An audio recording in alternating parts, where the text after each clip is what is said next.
Je suis Sean Overton et je transforme cela en forêt désertique. Vous savez ce qui facilite beaucoup ce travail? La pluie. Je suis en plein milieu d'une sécheresse exceptionnelle, qui est stylée la pire catégorie de sécheresse. Elle couvre presque toute la région du Trans-Pécosse, qui se trouve à l'extrême ouest du Texas. Nous n'avons pas eu plus de 250 mm de pluie depuis juin 2023. Nous sommes maintenant en avril 2025.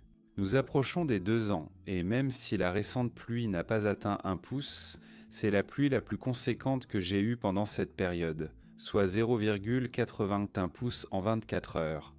Maintenant, je sais que tout le monde veut voir tout ce que nous avons fait. Les analogues de barrages de Castor, les grands barrages, les barrages de contrôle, et bien sûr les terrasses, les baignoires en terre, nous voulons voir de l'eau là-dedans, et je ne veux pas vous induire en erreur, parce que pour que ces choses se remplissent, il faut une quantité importante de pluie en très peu de temps. La pluie que nous avons eue était douce, rien d'extraordinaire ni digne d'être filmé, mais je souhaite la partager car c'est une grande bénédiction. Brandon a pris la caméra, s'est promené et a filmé quelques images pour vous. Je veux ensuite vous montrer comment nous allons profiter de cette pluie pour créer une forêt dans le désert, planter des graines, faire des boutures et préparer le terrain pour être prêt à l'arrivée de l'eau.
Jusqu'à présent, nous sommes sur la deuxième terrasse. J'essaie vraiment de finir cela d'ici la fin avril. Nous avons planté tous les arbres, installé toutes les lignes d'irrigation, la moitié de la section de semences indigènes, qui sera un mélange de graminées locales, est déjà en terre.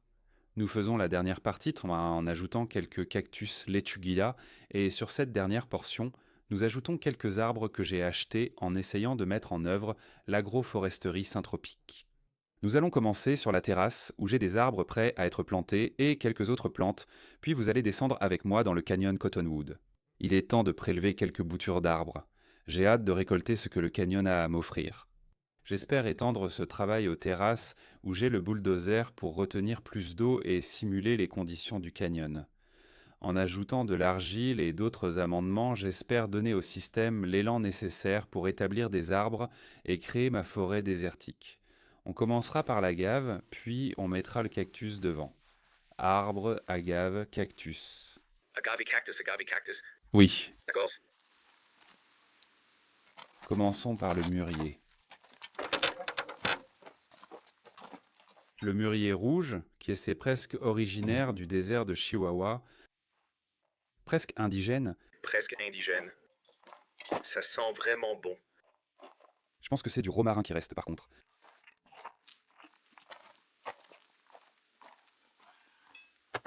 Et ensuite,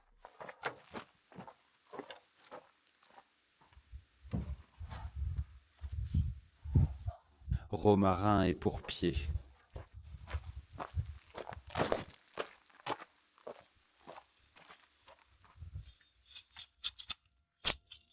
Et deux autres variétés de pourpier.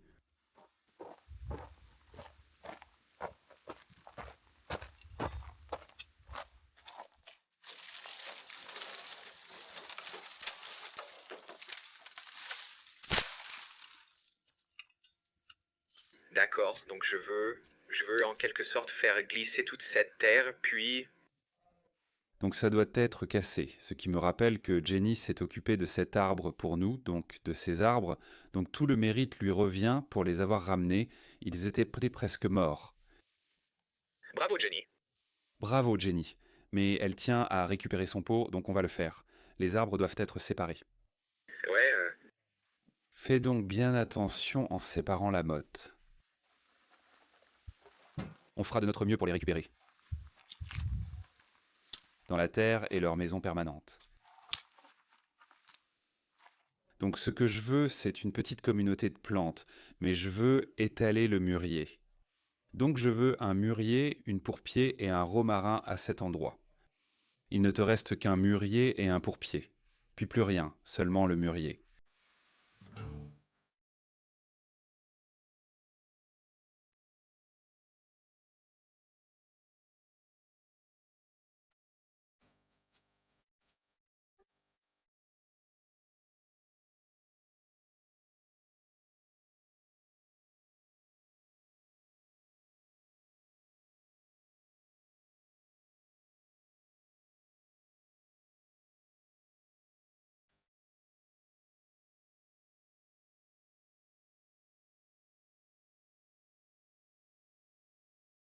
C'est le printemps dans le désert du Texas et ça veut dire que c'est le moment idéal pour moi de faire des boutures de saules du désert. J'utilise la route que Daniel a tracée dans Cottonwood Canyon, qui est aussi l'endroit où nous extrayons de l'argile. Je vais passer devant ce site et aller chercher des boutures de saules du désert.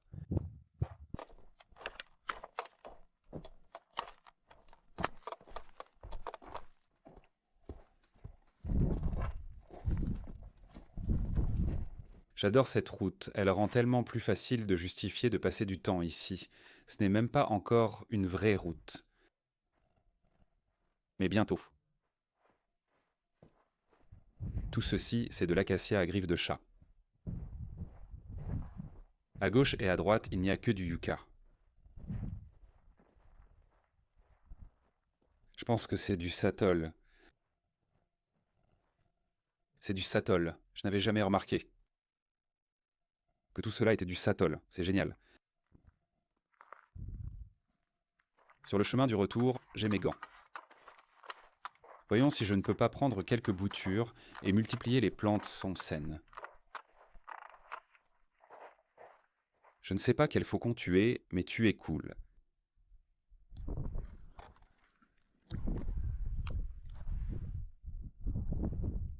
Ce serait aussi super à multiplier, je vais prendre un peu de ce séquoia.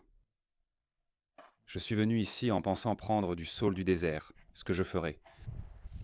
J'aurais dû me connaître, c'est comme faire du lèche-vitrine, tu vois tout ce que tu aimes. Mais ici je n'ai pas de budget, il suffit juste que je travaille un peu.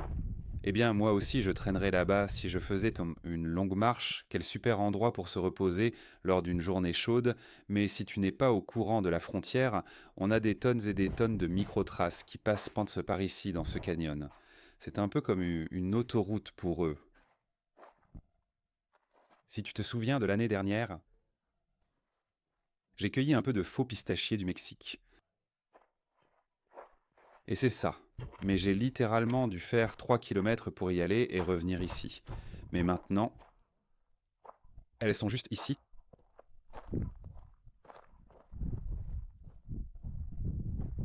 Mais pas encore de croissance. Peut-être que je vais prendre encore quelques graines. J'ai jeté les graines de faux pistachiers mexicains sur mes terrasses. Je ne vais pas en faire trop, je vais juste en prendre quelques-unes. J'ai environ 10 graines, juste assez pour savoir qu'elles vont germer.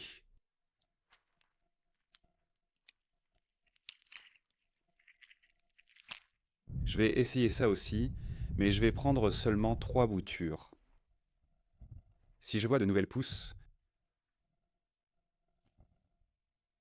la couleur du bois n'est pas aussi évidente ici. Je vais supposer que c'est cette croissance beaucoup plus lente. J'en prendrai 3.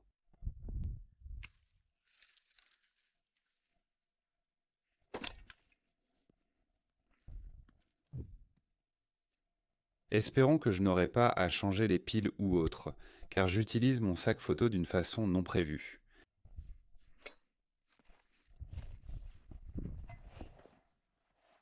J'ai maladroitement escaladé alors que je pouvais couper la garita juste là. Voici le saule du désert. Il commence tout juste à pousser. Idéalement, j'aimerais voir une écorce un peu verdâtre dessus. Ouais, je ne vois pas ce que je cherche. Je veux dire, ça prend 5 minutes à couper, donc si je ne vois pas ce que je cherche, je vais quand même prendre quelques boutures, parce que c'est juste un peu d'hormones d'enracinement et 40 boutures qui trempent dans l'eau, et si elles ne s'enracinent pas, alors elles ne seront pas rempotées.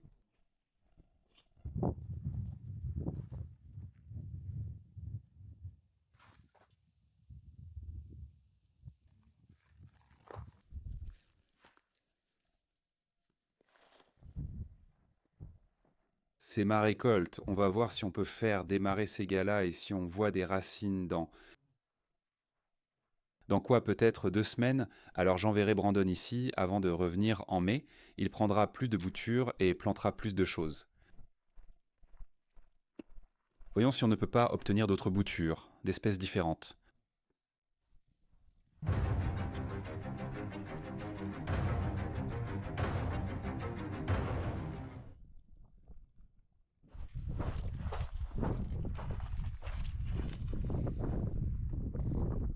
C'est la bonne couleur. Tout ça, c'est du bois de l'année dernière. Ce que je pense ce serait mieux si c'était de cette année, mais ça, peut-être que c'est un truc d'automne pour une griffe de chat, je ne sais pas.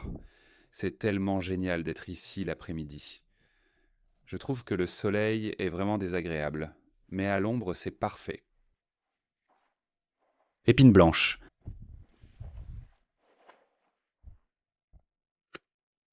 C'est probablement un peu trop ligneux, mais... Mais que diriez-vous ici? Les pointes ne font pas vraiment mal, c'est la griffe du chat qui blesse en pénétrant la peau. C'est étrange dans le désert. Les grosses épines impressionnent, mais ce sont les petites, surtout sur les cactus, qui font vraiment mal. Tellement désagréables. Tu ne peux pas les enlever.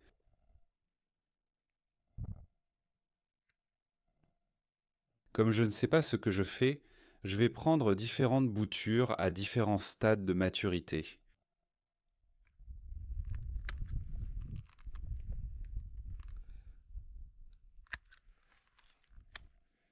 Je pense que c'est bien. D'accord? Allons mettre ça dans l'eau.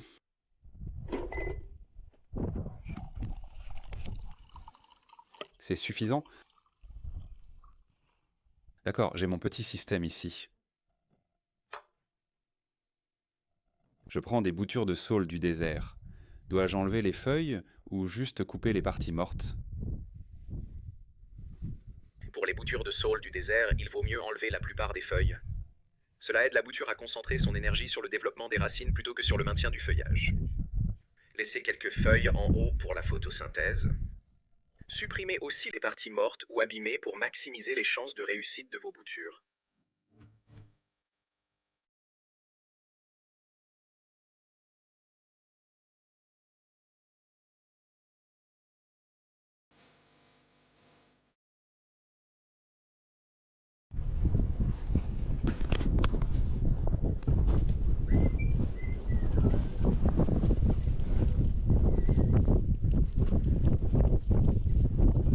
Saule du désert. On va réessayer. Je pense que c'est un peu tôt. Il faudra peut-être attendre 2 ou 3 semaines. Mais j'ai trouvé des séquoias, donc je pense que ceux-là vont prendre. Je serai satisfait avec 50% de réussite. J'ajoute de l'hormone d'enracinement, puis j'espère que tu pourras les surveiller. Où veux-tu que je les mette? Si tu vas tout le temps à la pépinière, c'est peut-être le meilleur endroit. D'accord? Faisons ça.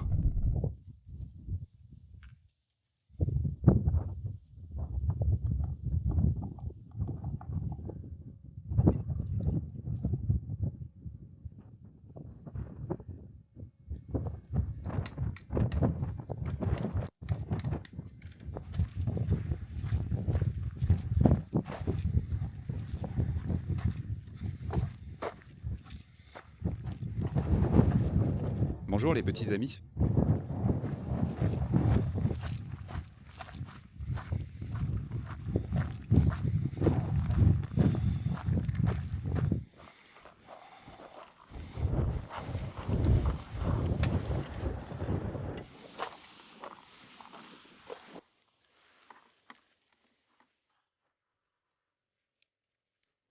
C'est uniquement pour maintenir. La terre n'a aucune utilité pour les racines.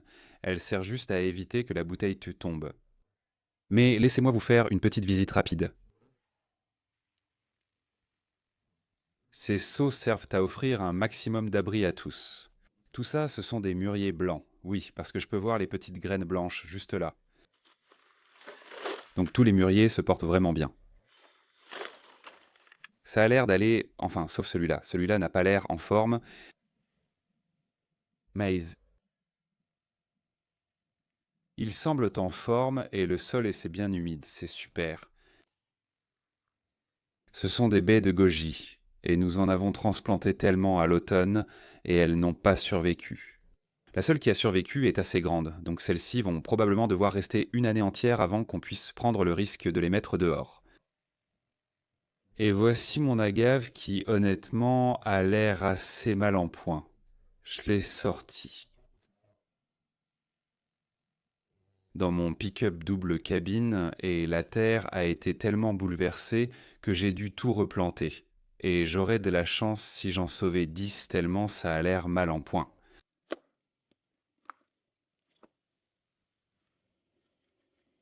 Et puis j'ai perdu celui-ci. Celui-ci est le plus mature. Ils ont environ 6 semaines de moins et sont tous morts. J'ai pris le risque de les sortir car je ne peux en garder qu'un nombre limité, ayant peu de place sur mon bureau chez moi. J'ai donc décidé de sortir ceux-là. Ce sont des agaves, ils résistent à beaucoup. Donc ça me fait perdre plusieurs mois, mais au moins c'est une expérience plus rapide que de faire ça en pleine terre.